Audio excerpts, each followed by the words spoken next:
on one thing, that prostitutes would be in a position where they can seek support like workplace protection, where they can seek support like talking to government agencies to show that they have been abused and to show that their pimps are exploiting them. We think that there is a myriad of reasons why that is simply not true. Because we think that people are in positions where they are like either addicted to drugs and they know that they apply on this job as a prostitute for their next fix, so they have incentives not to turn their pimp in. We think also that they are like illegal immigrants or refugees who have been trafficked, and therefore their pimps can threaten them with exposure if they reveal the illicit activities that are going on. We think for all of that reasons, the people who we are most interested in protecting actually don't have access to any of the benefits you bring under your model. My speech is going to be in two parts. Largely, I'm going to be talking about the harms to the individuals, and secondly, I'm going to be talking about the harms to perception of women and how they commodify into the perception of sex as a practice. So, what did we hear from the negative team?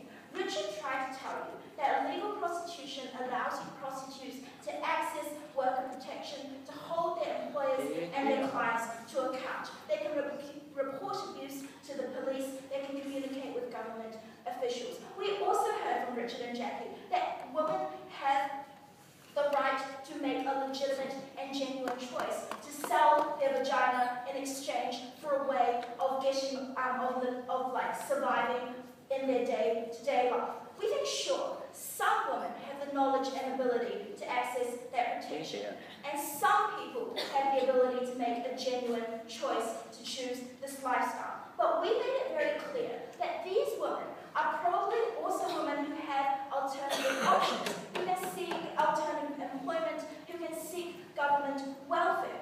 Because, sure, while to some extent we may limit their choices and their ability to self-actualize by selling their vagina to strangers, this is a trade-off we are willing to make. Because Tom told you that the most vulnerable women are still coerced into partaking in illegal and illicit activities, who are targeted by their pimps as a target of coercion precisely because they are vulnerable for the reasons I flagged in my introduction.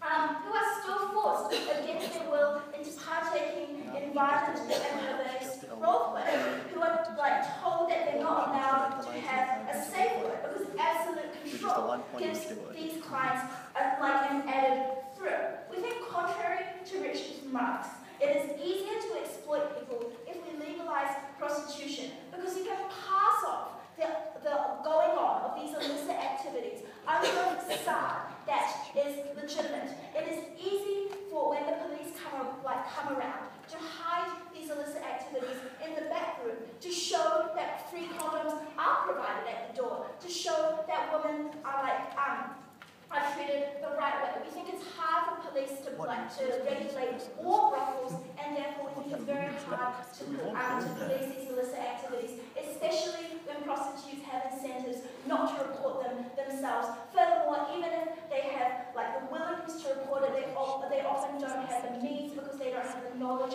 of how to talk to government officials. We think in the comparative, if it is criminalised, it is easier to find and arrest these dangerous pimps and their abusive clients. It is easier to spot prostitution in a world where it is illegal rather than to spot illegal prostitution in a world where it is legal. Okay, so on to my second point about harms to perception of women and sex. So firstly, we brought you right at the beginning that prostitution creates a norm, that men are entitled to sex, and that women are commodities who exist to satisfy that demand. What we think it does is it also conflicts the exchange of money with the giving of consent on that woman's part. We think that men buy into this social message that with their wallets they can purchase somebody's consent. So, Jackie and Richard replied to this by saying that women have the right to choose sex as a profession, and that they make that choice legitimately, so they are giving their consent.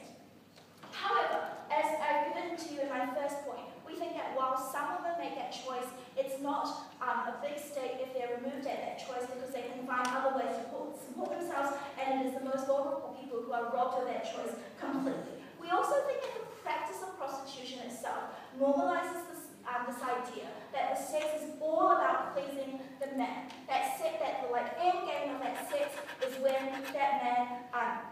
that man reaches orgasm. We think that when a lot of men access prostitution as a first introduction to sex, they take that social message and they apply it to the way they interact with women later in their life, even when they're in relationships with them. We think that the status of woman is cheapened when we allow prostitution to exist. We also think that something that Tom brought in that has never been responded to is how criminalisation sets the norm, that this commodification and this taking advantage of the fact of the most vulnerable people in society is wrong. We think that laws do largely inform the way people conceptualize of what is socially acceptable, what is right, and what is socially unacceptable and wrong. We'd like to shame